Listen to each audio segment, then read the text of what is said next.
Hi everyone, welcome back to my YouTube channel. I am Riti Kumari and I am back with another lecture of the DBMS series. So in the last set of lectures we learned more about schema, data abstraction and much more thing. There was one term which was very evident throughout all these videos, that was data independence. So basically I thought to make a dedicated video on data independence so that you won't have any issues understanding all these terms, and data independence is also very important in databases. So without any further delay, let's get started.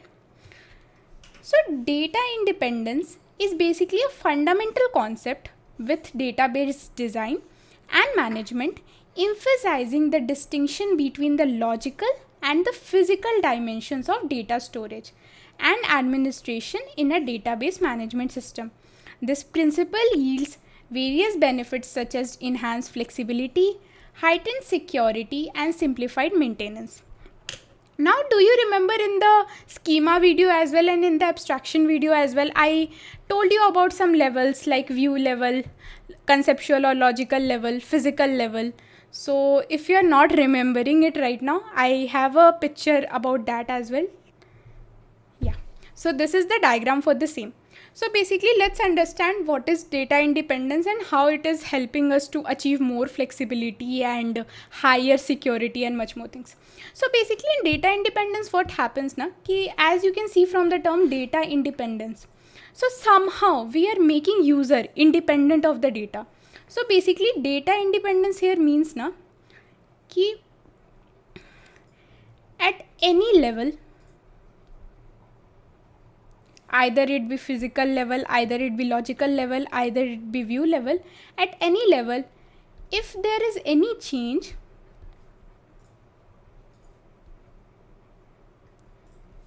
it won't affect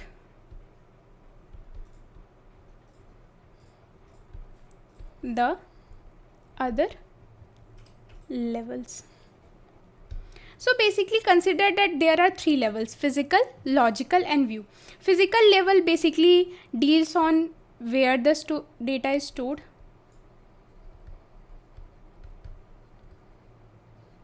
Logical level basically deals on what data is stored.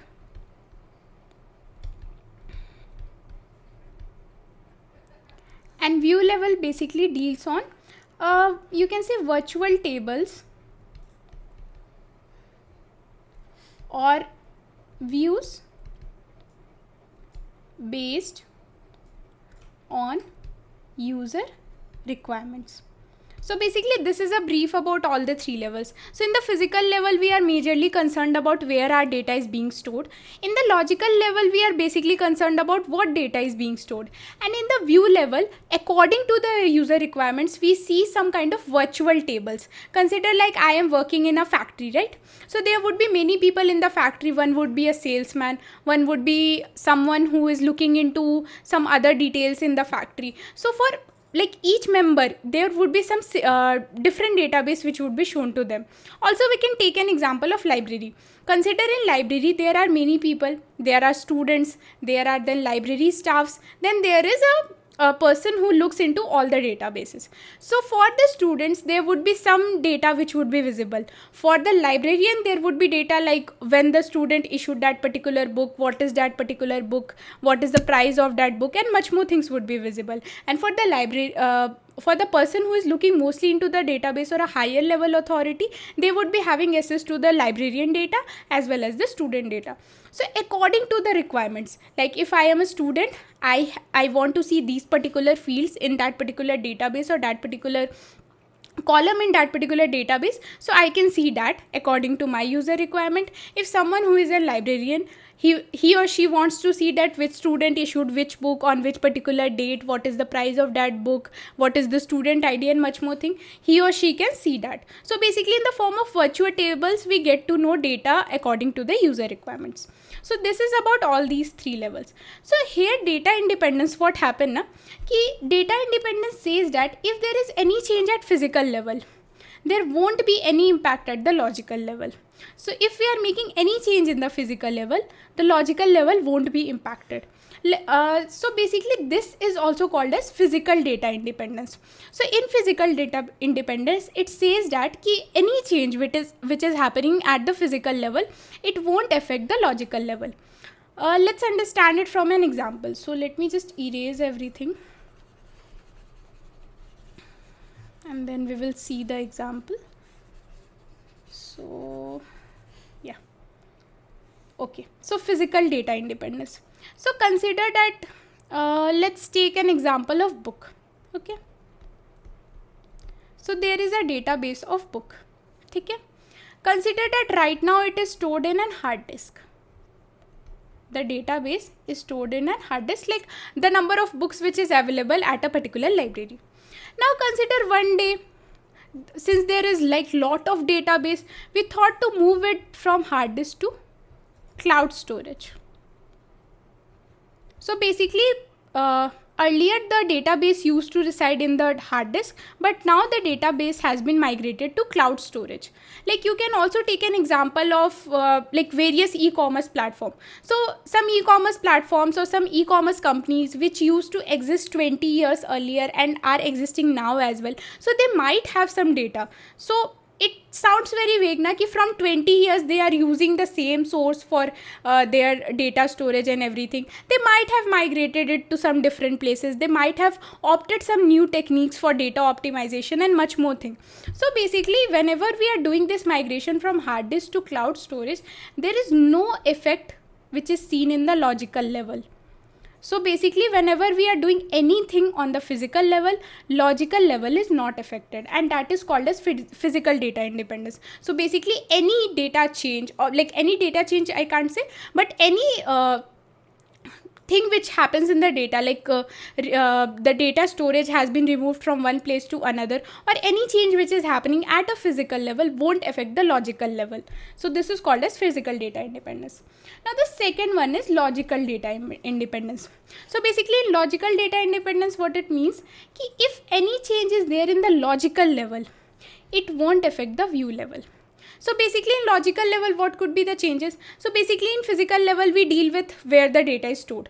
And in logical level, we basically deals with how the data is being stored, like in the form of tables, rows, column, how many columns are there, what are all are the constraints, and much more things we deal with.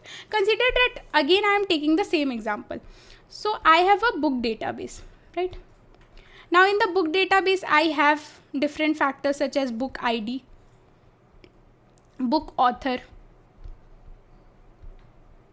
So right now I am taking these two columns into consideration. So I have ID and I have book author for this particular book database. Now consider I want to know more about like what are the types of books, like are there any thrillers or are there any books which deals into drama and much more things. So I want to know about the type of the book as well. So what I'll do, I'll add a new column, type. So basically what I did, I added a new column which is called as type. Okay. So since I have added a new column, there is some kind of change which is happening at logical level, but it won't affect the view level. How? So consider that earlier I wanted to see the ID and book. So I was doing a select ID, book author from book. Okay. And now again, if I like this was before achieving logical independence, before achieving logical, and again after achieving logical, if I run the same query, I would be seeing the same data, right? So according to the user requirements, we are modifying the data, but consider that there are two users who are querying into the database, user 1 and user 2. So if user 1 is making any change, user 2 is not affected by this change. So that is basically whenever we are doing any changes in the logical level, like addition, modification or something, it's not affecting the view level at all. So this was all about physical data independence and logical data independence. I hope you got a slight idea about what is data independence. So I'm just reiterating everything. Data independence basically mean at any one of the level, if we are making any change, it does not affect the upper levels or the higher levels. Now there are two types of data independence. First one is physical data independence, second one is logical data independence. In physical data independence, if we are making any changes to the storage or like where the data is residing, or like much more things are there, but again I'm taking the example of only storage of the data. So if we are storing the data at a particular place and we are moving the data to next place, it doesn't affect the logical level. And in the logical level, logical data independence, what happens ki if we are making any modification at the logical level, consider addition or modification of any columns or change in the any constraint, it won't affect the view level. So basically data independence helps us to ensure that at each level, if any change is happening, it is not affecting the others level. So this was all about data independence. I hope you like this video. So if you like this video, please hit the like button. If you're someone who is new to my channel, please go and check out the content first and go ahead and subscribe. Also, if some of your friends are looking for DBMS series, you can suggest them this and share it among them as well. So this was all about this video. Till then, take care, keep learning, keep growing, keep smiling. Bye all.